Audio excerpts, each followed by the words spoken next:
What's going on, guys? The Comics Kid 2099 here. Welcome to day 319 of the 365-day graphic novel review challenge. Today, I want to talk to you about 1872. This is another tie-in to the 2015 Secret Wars miniseries. This is written by Gerry Duggan with art by Nick Varilla, and this is a 4-issue miniseries, but this trade paperback also collects the first Avengers series, issue 80, as well as an issue of Marvel Comics Presents, or a story in an issue of Marvel Comics Presents. And the story here, in the main meat of this book, is basically you're getting to imagine the Marvel Universe as a Western story, specifically set in the year 1872. You get to see Old West versions of Tony Stark, Captain America, Bruce Banner, the Black Widow, Red Wolf, who is a character I knew almost nothing about, but he's actually more or less our main character here.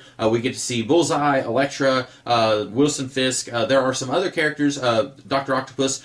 There are references to characters that I didn't even understand the references. At one point, at the end of the book, there is a reference to a character who is German, and that's all that we know about that character.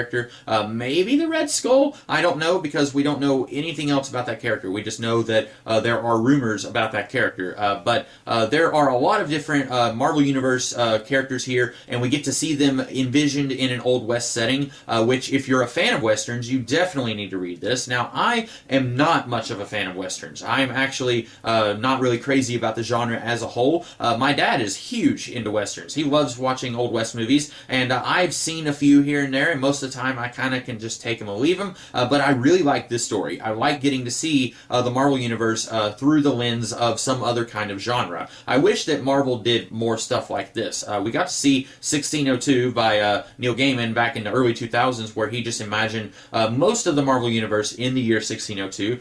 This is basically a lot like that, only in 4 issues and not nearly as involved and in-depth. But I wish we could see this in many different eras. I wish we could see a Dark Ages version of the Avengers set in, Britain during the time of warlords who are all having these feudal arguments with each other. I really wish we could see different eras in history through the lens of the Marvel Universe, like 1602. That was a really good story that I liked reading, and then this story, I really like it quite a bit. Now, if you're into historical accuracy, I really don't know how historically accurate this is. I feel like Duggan and Varilla are looking at Westerns in Hollywood more so than they are history, and let's be honest, that's fine. I am not nearly as interested in history as I am kind of making it more exciting, Hollywooding it up, if you will.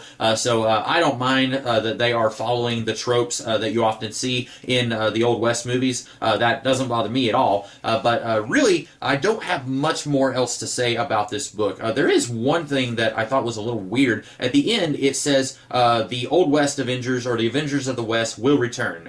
That's kind of that James Bond thing where it says, like, James Bond will return in GoldenEye or whatever. Not GoldenEye, that was a much later movie. But anyway, this does that at the end of the book, and I looked around and I could not see any evidence of these characters showing up again. Now, that doesn't mean that it didn't happen.